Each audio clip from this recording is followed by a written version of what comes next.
PMBOK Guide 7th edition. Yes, you've all got your 7th editions, but you're looking at those artifacts and probably wondering how much of this stuff is actually new. Today, we're going to dive into PMBOK Guide 7th edition artifacts. We're going to explore what is new, and we're going to be taking a look at the examples in the PMBOK Guide 7th edition. So why don't you follow me on down to where we've got these artifacts in that table.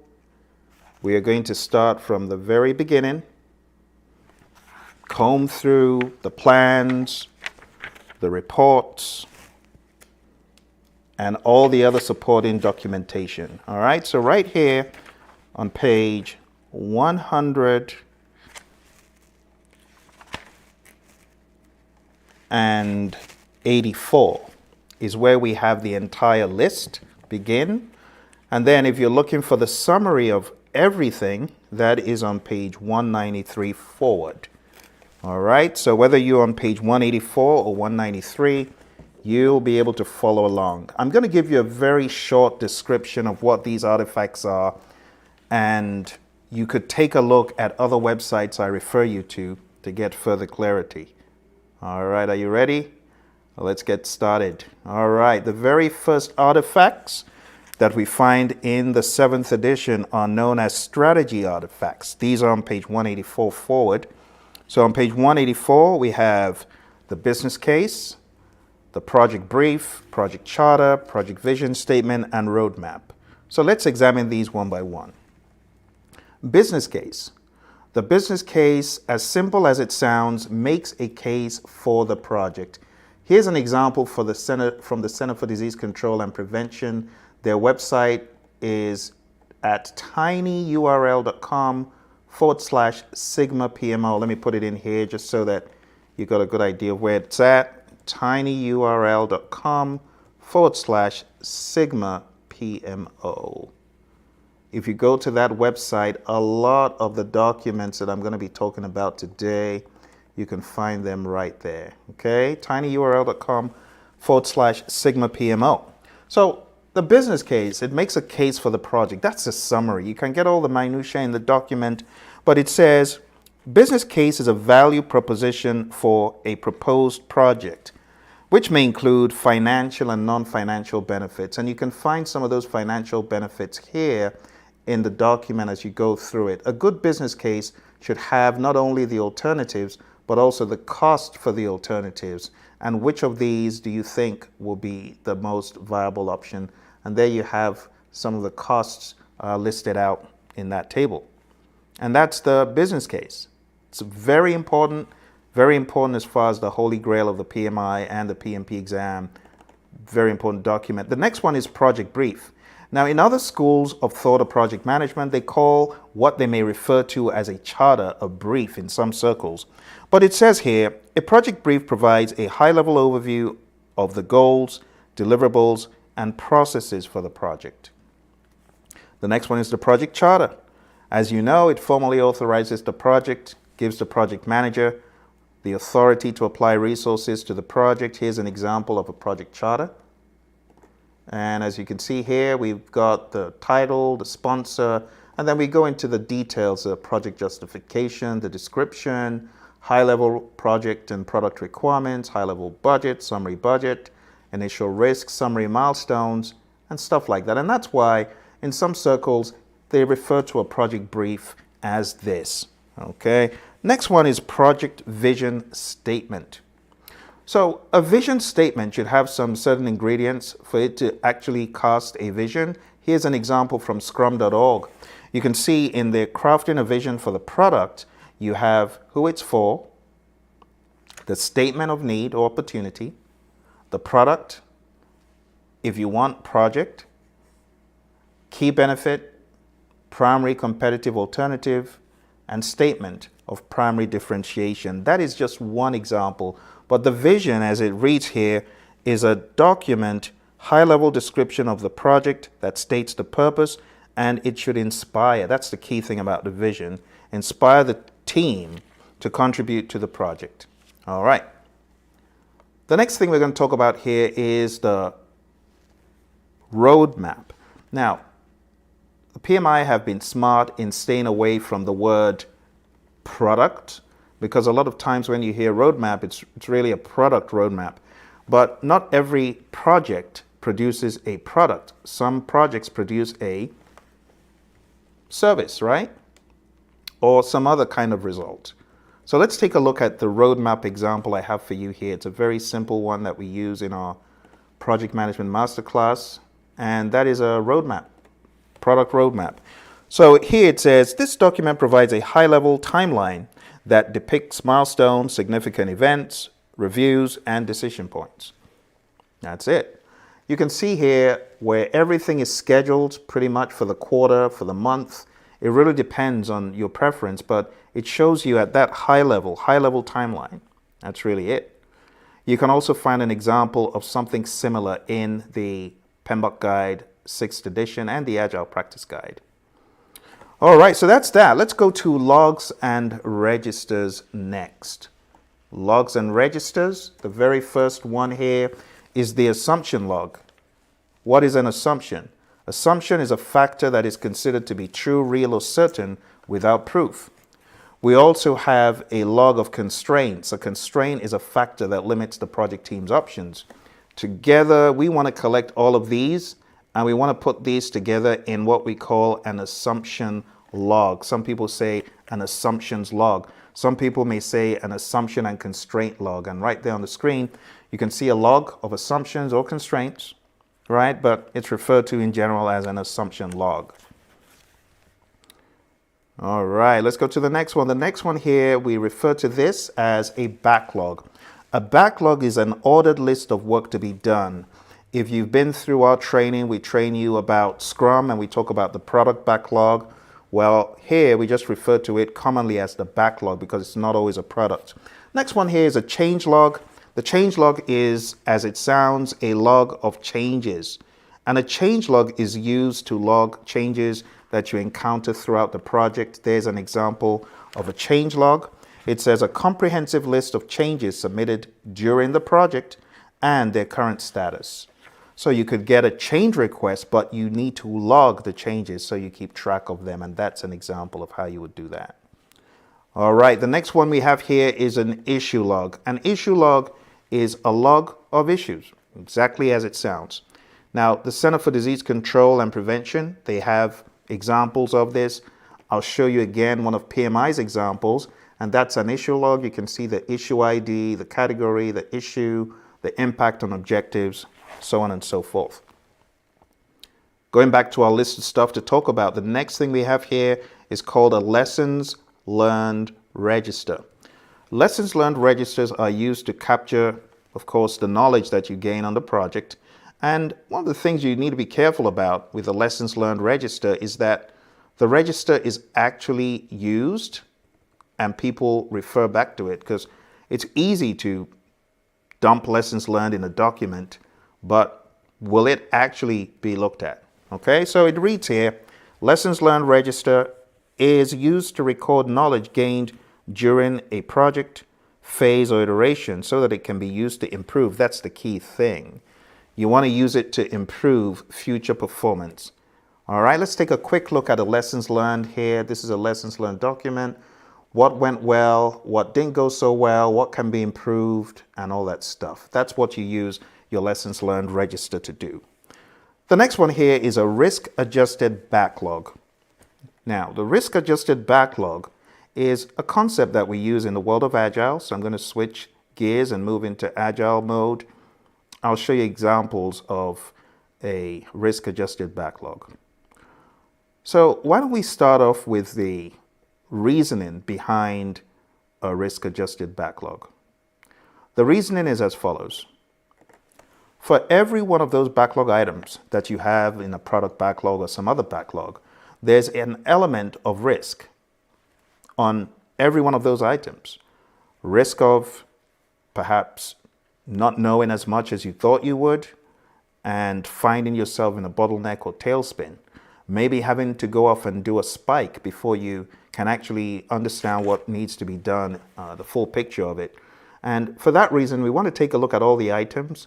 And if there's a high level of impact in terms of if a risk associated with that backlog item happens, the impact would be high or the probability would be high, then we could score it, for example, as a 9. Now, this is a dumbed down version, simplified version of the typical probability impact matrix. In the world of Agile, we don't go as far in many instances, so this is scaled down. Some matrices go all the way up to 25. This is all the way up to a 9, which is still okay. We can still do what we need to do. So assuming we score certain items, certain backlog items and the risk associated with them, we understand what is risky, what is not as risky, and we can go into our backlog, as you can see on the screen, and we can decide certain risk actions or spikes that are associated with risks that could impact our backlog items.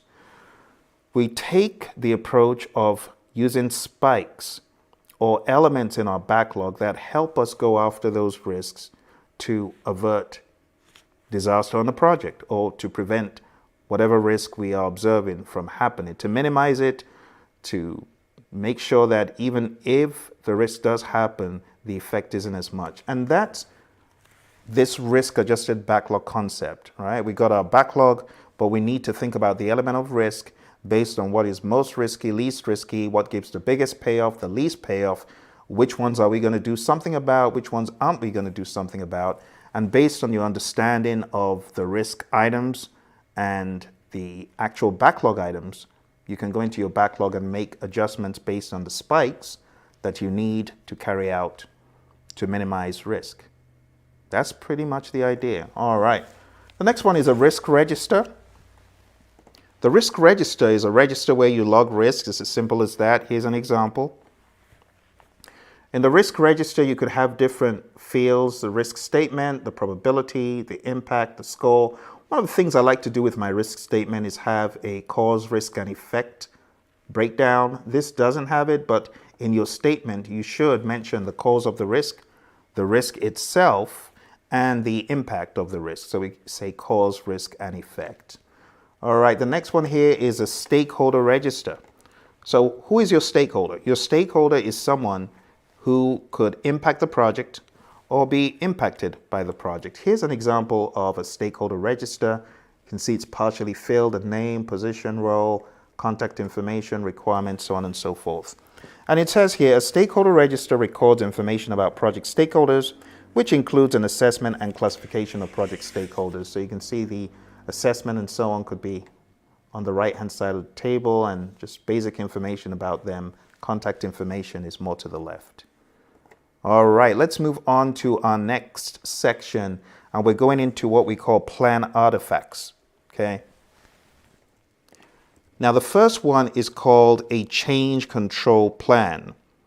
You see, they are not using the word change management plan. It says a change control plan is a component of the project management plan that establishes the change control board, documents the extent of its authority, so on and so forth. Well, same thing, change management plan. It's all semantics. I wish they would just stick to certain names and not change them. As you can see in the example from 2010, we got some examples here, and down below you can see we got the change control board, naming of the change control board and stuff like that.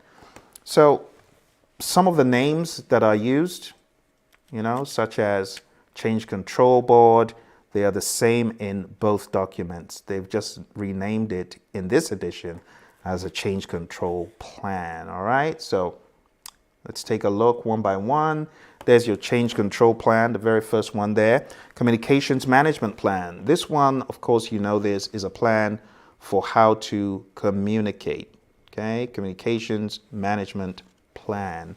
Here's an example from a previous PMI publication, and you can see we've got the message, the audience, the method, frequency, the sender, so on and so forth. All right, going down the list, and we can't show every single one, but we have a cost management plan, a plan for managing cost, an iteration plan, and the iteration plan is a detailed plan for the current iteration. The PMI give you an example in the 6th edition. They talk about different plans from the product level, then the release level, then the iteration level, and so on and so forth. You see all those in PMBOK Guide 6th edition. The next one is a procurement management plan. And this is very well covered in the PMBOK Guide 6th edition. But the procurement management plan is a plan for managing procurement. Yeah. So managing your procurement is done with intentionality, and all they're saying in this plan is decide what you're going to buy, if you're going to buy it, why you're going to buy it, and when, right? And then plan the delivery method, plan the kind of documents that you would need, RFPs, RFQs, RFIs, and also just plan the general sequence of the procurements. It says here, this plan is a component of the project or program management plan that describes how a project team will acquire goods and services from outside the performing organization.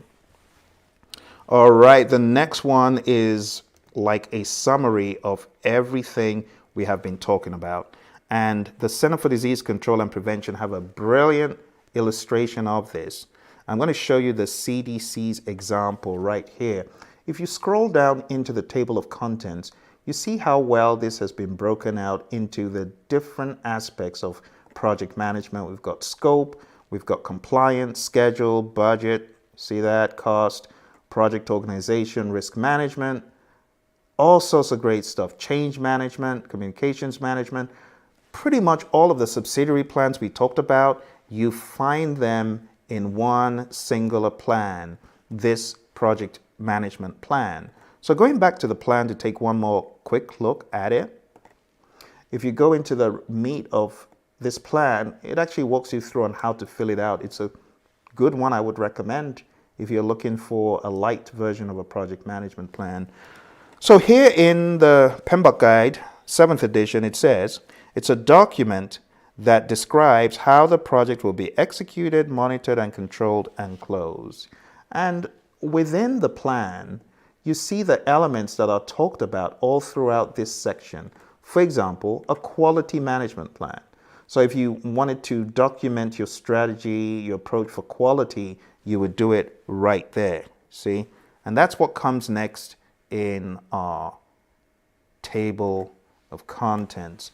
Quality management plan, a plan for how to manage quality. Release plan. This plan sets expectations for the dates, features, and/or outcomes expected to be delivered over the course of multiple iterations. And we can take a look at an example here from a Lucid chart. Here's their interpretation of a release plan, and you can see the different pieces of work that have to be done at a much higher level. In other words, the releases. That's why it's called a release plan. And it says, this plan sets expectations for the dates, features, and/or outcomes expected to be delivered over the course of multiple iterations. So you can see over the course of different iterations over several years, you can see alpha release, beta release, final release, so on and so forth. All right, let's go back. Next one here after release plan is requirements management plan, a plan for how to manage requirements. Resource management plan, a plan for how to manage your resources. Risk management plan, a plan for how you manage risks, taking into account the thresholds for stakeholder tolerances concerning risk, probability and impact matrix, format, how you will score the risks, what probability of high, medium, low, very high would look like. All that stuff is in your risk management plan. And then we have the scope management plan, how you'll manage scope, the schedule management plan, how you're going to manage the schedule, which tools will you use, so on and so forth. We have the stakeholder engagement plan. We're on page 187, by the way. And this is a plan for how to engage stakeholders. There's so many things. I wish I could show you all of them, but we don't have time for that. We do some of this in our project management masterclass, but there's so many things I could show you here potentially. We have a document, just to give you an idea of some of the things that could go into stakeholder management plan. PMI had a document called Stakeholder Management Strategy. It's pretty much very similar to this. What is your strategy for engaging stakeholders? That's pretty much the idea. All right, stakeholder engagement plan. The next one is a test plan. And it says, this document describes deliverables that will be tested, tests that will be conducted, and the processes that will be used. Now let's very quickly go through this next set. Organizational breakdown structure looks like a family tree. It breaks down the organization into layers, into hierarchies. It says it's a hierarchical representation of the project organization. Okay, and let's use a tick to tick off on each one so that you know where I am. All right, the next one is a product breakdown structure. Again, hierarchical structure reflecting a product's components and deliverables. A resource breakdown structure, a hierarchical representation of resources by category and type, and this is human, equipment, materials, supplies, and facilities. A risk breakdown structure is a hierarchical representation of potential sources of risk. And a work breakdown structure is a hierarchical decomposition of the total scope of work to be carried out by the project team. All right, let's move on to our final one on this slide. We have budget. A budget is the approved estimate for the project or any work breakdown structure component. So remember, when we say budget, it could be loosely used, but in a more formal setting, when we talk about budget, we're talking about the management reserves, the contingency reserves, and the actual estimates. That's what we're talking about. And PMI have a different breakdown in the 7th edition of how this maps, but we won't go into that now. The next one is a milestone schedule, pretty much a milestone list. It's a schedule with milestones instead of activities. So the milestones capture higher level accomplishments, events. The next one is a performance measurement baseline, also known as PMB. It reads here in the 7th edition on page 188, integrated scope, schedule, and cost baselines are used for comparison to measure, to manage, and control project execution. All right, so we've gone through this, and this, and this. All right, the project schedule, it says it's an output of a schedule model. In other words, all of this schedule data, we can take that schedule data and we can come out with an interpretation of all of this data, and that becomes our schedule. At a minimum, a schedule has your planned dates, your durations, it could have milestones. It doesn't have to have resources, but these days a lot of schedules, such as in MS Project and in Smartsheet and PlanView and other places, they could have that feature. Last but not least, we have the scope baseline. The baseline is the approved version of a scope statement, work breakdown structure, and its associated WBS dictionary. In other words, WBS dictionary, and project scope statement. Let's move on to the next one here. This is going to go quick. So, affinity diagram. It's a diagram showing a large number of ideas classified in groups. A burn chart, burn down chart or burn up chart. It's a graphical representation of work remaining or work done. Shows you depending on what you want to see. You can see as the work is being burnt down, and used typically in agile projects. Cause and effect diagrams, a visual tool that helps trace an undesirable effect back to its root cause. And there's a lot of detail regarding the cause and effect diagram in the 7th edition if you want to understand the categories that we break that down into. Next one is cumulative flow diagram, CFD.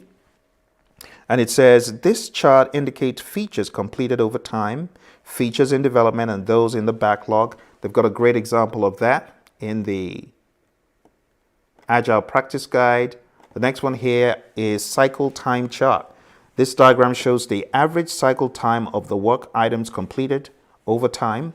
A cycle time chart may be shown as a scatter diagram or a bar chart. So they give you a lot of descriptions. However, there's no example visual for you. Dashboard. This set of charts and graphs shows progress or performance against important measures of the project, and they differ from project to project. A flow chart is a diagram showing inputs, process actions, and outputs. If you really want to optimize a process, make sure you look at the flow chart associated with it. Next one is Gantt chart. This bar chart provides schedule information where activities are listed on the vertical axis, dates are shown on the horizontal axis, and activity durations are shown as horizontal bars. You know, a picture is worth 1,000 words. You've probably seen these kind of horizontally looking bar charts in Microsoft Project or in Smartsheet. That is precisely what this refers to. All right, let's go to the next one, histogram. Histogram is a bar chart showing graphical representation of numerical data. Next one is information radiator. It's an artifact in the world of Agile predominantly. It's visible, physical display that provides information down to the minute. Whatever you're looking for, we could put it on an information radiator, and people can just learn status and things like that as they move through the room looking at the board. Next one is lead time chart, and it reads, this diagram shows the trend over time of the average lead time of the items completed. A lead time chart may be shown as a scatter diagram or a bar chart. So my recommendation is to actually understand the difference between lead time and cycle time. Go to the Agile Practice Guide, take a look. There's a difference between the lead time, which is the customer's perspective of when they put the order in, when it's done. And then you have cycle time, the people actually doing the work saying, well, I picked it up at 10:59, but cycle time is just showing you from 10:59. Lead time is showing you from 8 o'clock when that customer put that request in. So there's a difference between the two. Good one for you to understand for your exam. All right. So next here, going down the list, we have some more information, which we do not see apparently on this slide. So I'm going to move to a blank slide, and I'm just going to give you the top of the waves regarding what we've not talked about. And I'll just use some abbreviations for them. So the next one we have here, I'm just going to say PM prioritization matrix. And it says this matrix is a scatter diagram where effort is shown on the horizontal axis and value on the vertical axis. The next one is a project schedule network diagram. It's a bit of a mouthful. Project schedule network diagram. And it reads, this graphical representation shows the logical relationships among the project schedule activities. So if you've seen something that looks like this, where you have boxes joined by arrows, and you have the durations on the boxes, and it shows you a network of activities, that is a project schedule network diagram. All right, next one is requirements traceability matrix. And I do need to show you this one. It is one of the PMI dogma that you definitely should know. There's your RTM. It's a matrix that links requirements to their origin. Okay, there's another one I would have loved to show you. I don't know if I'm going to be able to do that. Responsibility assignment matrix. I'd have to bring up another PowerPoint. Probably not worth the effort, but your requirements traceability matrix, your responsibility assignment matrix is a grid that shows the project resources assigned to each work package. Actually, this is one I absolutely must show you. So let's bring that up. And the RACI chart, oh, it's been around for so long in this world of the PMP exam and the PMI that it will almost be wrong for me not to show it to you. So let me show it to you real quick. All right, so here's the RACI chart. Responsibility assignment matrix is the overall terminology. Then a type of RAM is the RACI chart. So let me show you the RACI chart. That's the RAM. You can see the title of the individual, their role, and their responsibility. Now we can get more specific here in a RACI chart, and we can actually show who is responsible, who is accountable, who is consultative, and who is informative. Okay, and then we can even go into more details, more level of details, and more cross-functionality.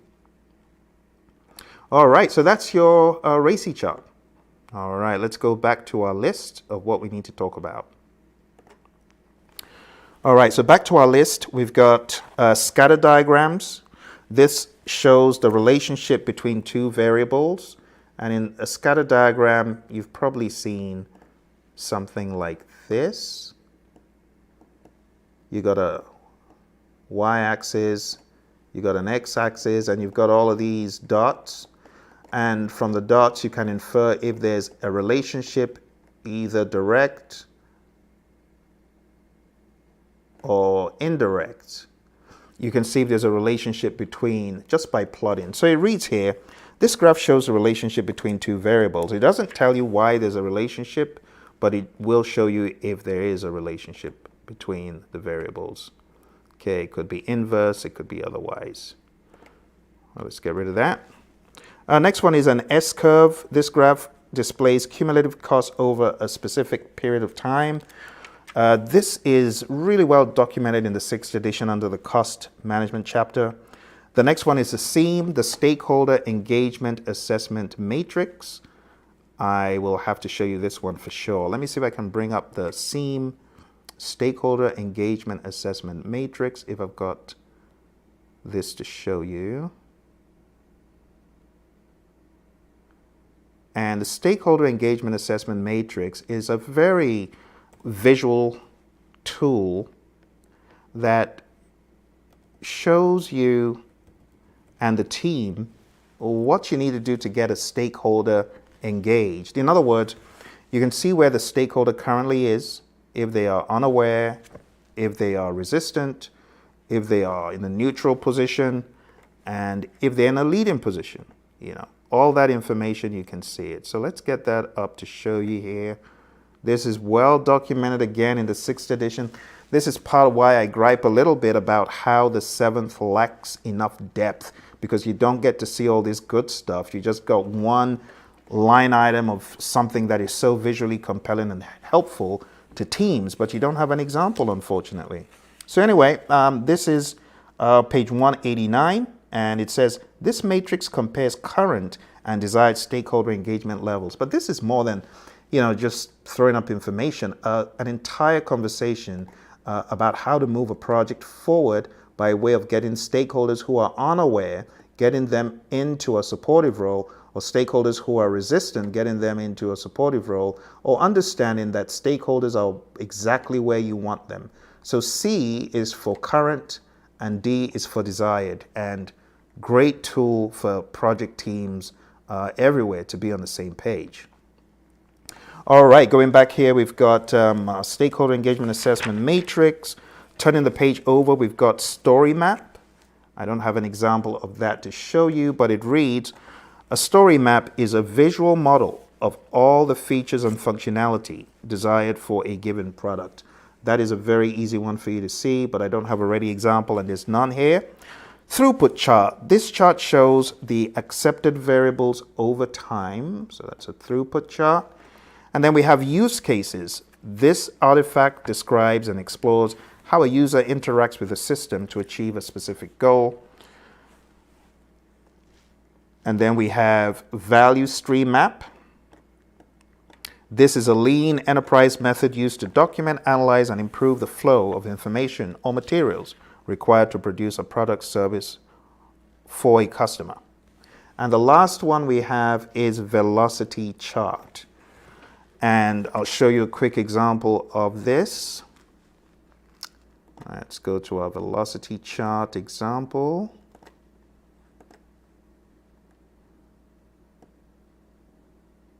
All right, here we go. So a velocity chart could look something like that. And it reads, this chart tracks the rate at which the deliverables are produced, validated, and accepted within a predefined interval. So typically teams, they have wide band of potential outcomes at first, and then as they begin to move through the project, it gets firmer. We call it the cone of uncertainty. But the ultimate goal of this is to understand what you could possibly give to a stakeholder within weeks, or what number of story points you should aim to get done for a stakeholder based on request. So a stakeholder asking for 250 story points worth of work, from this velocity chart, you got an idea of how to bargain with that stakeholder, right? Over a period of 4 to 6 weeks. You could tell them, we can't give it to you in 4, but definitely somewhere between 4 and 6, that kind of thing. And then if a stakeholder asks you for, let's say, 150 story points, you've got an idea of the span of time that would take. Or if they ask you for what you can do for them in the next 3 sprints or 3 weeks, you've got an idea that it's going to be anywhere from 125 to 175. That's pretty much the use of our velocity chart, not just to understand how well we're doing, but also to predict what we can do. All right, we've got a little bit left, and we're going to fly through these ones real fast. Okay, let's go back to our list, and let's move on to the next one. All right, so here we have report artifacts. And here we have quality report, a report for quality across the project. Think of this as a State of the Union address for quality. Summary findings, that's it. Risk report, it says this project document is developed progressively through the risk management processes and summarizes information on individual project risk and the level of overall project risk. Again, it's one of those State of the Union addresses for the knowledge area. And last but not least, we have status report. As simple as it sounds, provides current status on the project. Next, we have agreements and contracts. We have different types of contracts in project management. We have fixed price contracts, and we have 3 different ones that are talked about: FFP, FPIF, FP-EPA. Look out for my video where I talk about these. We have cost reimbursable contracts, and this category of contracts involves payments to the seller. We have 3 types: CPAF, CPFF, and CPIF. Again, look for my video on this. And then we have time and material contracts. Just search for contract types, Praizion, you'll find it. All right, so we have time and materials. This contract establishes a fixed rate, but not a precise statement of work. It can be used for staff augmentation. All right, next we have indefinite delivery, indefinite quantity. This contract provides an indefinite quantity of goods or services with stated lower and upper limit and within a fixed time period. This contract can be used for architectural engineering or information technology engagements. And then we have other agreements, things like MOUs, Memorandums of Understanding, MOAs, Memorandums of Agreement, SLA, Service Level Agreements, and Basic Ordering Agreement, BOA, amongst others. Let's go to our next one here. Other artifacts, activity list, a list of activities, bid documents, RFIs, RFQs, RFPs. We have metrics. A metric is an attribute. It's one thing to have a metric. Remember, you need a measurement. So we derive metrics usually from when we're planning quality management. The next one is project calendar. It's a calendar identifying working shifts, working days and shifts that are available or for scheduled activities. Next one is requirements documentation. It's a document which provides requirements and also talks about how the requirements meet the needs of the business. It says here on page 192, information needed to manage the requirements, which includes the associated category, priority, and acceptance criteria. Next one here is project team charter. We often hear the team charter being referred to as a team agreement, social contract, team contract, all the same thing, but it records team values, agreements, operating guidelines, do's and don'ts, acceptable behavior, and so on. And last but not least, we have user story. User story is a brief description of an outcome for a specific user, which is a promise of a conversation to clarify details. So my friends, let's take a look before we jump out of here very quickly, a summary about user stories since it's such a hot topic for your PMP exam. So going to our user story slide, a user story is a brief description of a need or problem. User stories are short, simple descriptions of a feature told from the perspective of the person who desires the new capability, usually a user or customer of the system. The 3 aspects of a user story: a card, written on a card, a conversation, having a conversation about the story to clarify it, and the confirmation criteria that can be used to determine when the story is complete. Now, we often write the story in this format: role, goal, benefit. As your role, I would like, what do you want? Benefit, so that, whatever you want to accomplish.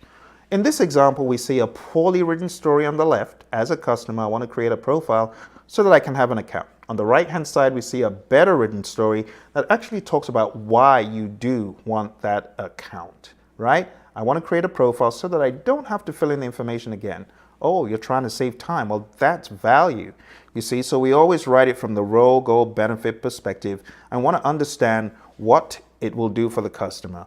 In closing, at the back of the card, we put in the acceptance criteria, and we can use the Gherkin format, the given, when, then.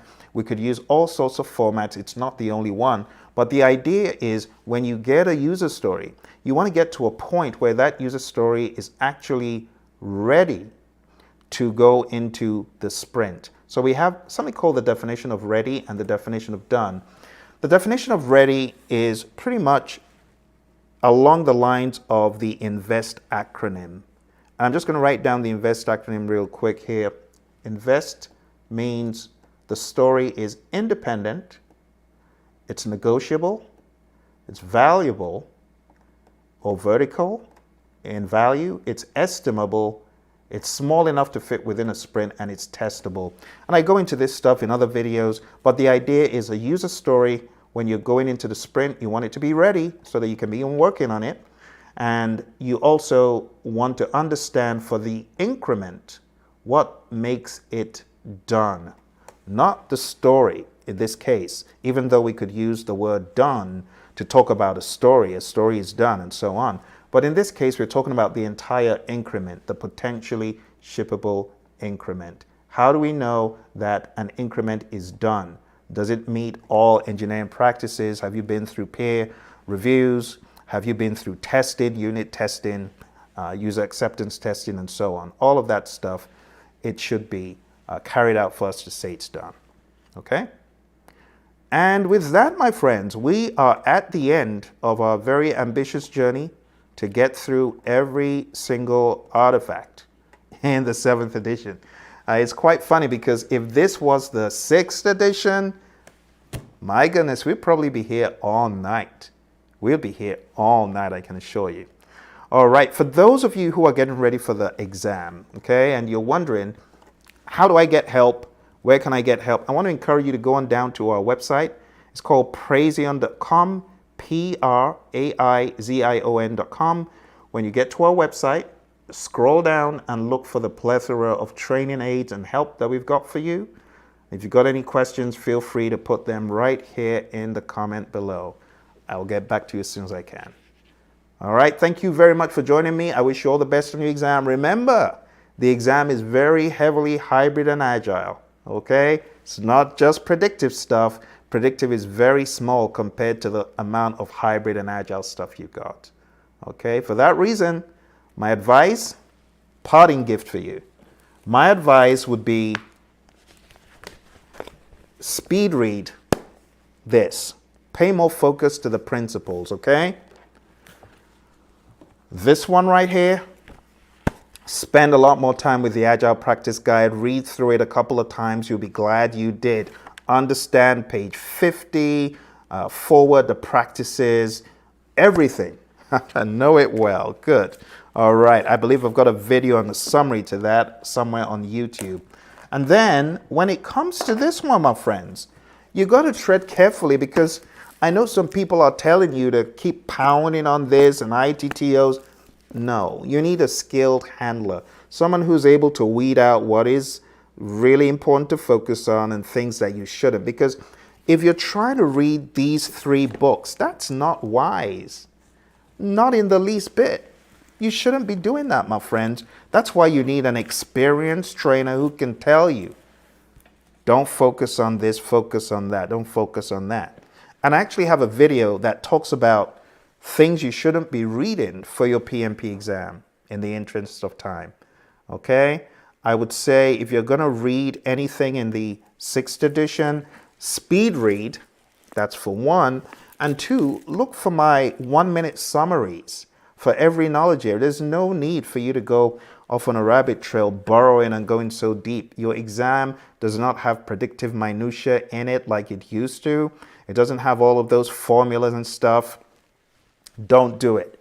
Is it good for you to know that from a project management perspective? It's good, but it's not going to come out on your exam, all that. In fact, we have so many people saying there was absolutely zero mention of exact process names and ITTOs. I just thought I should let you know that.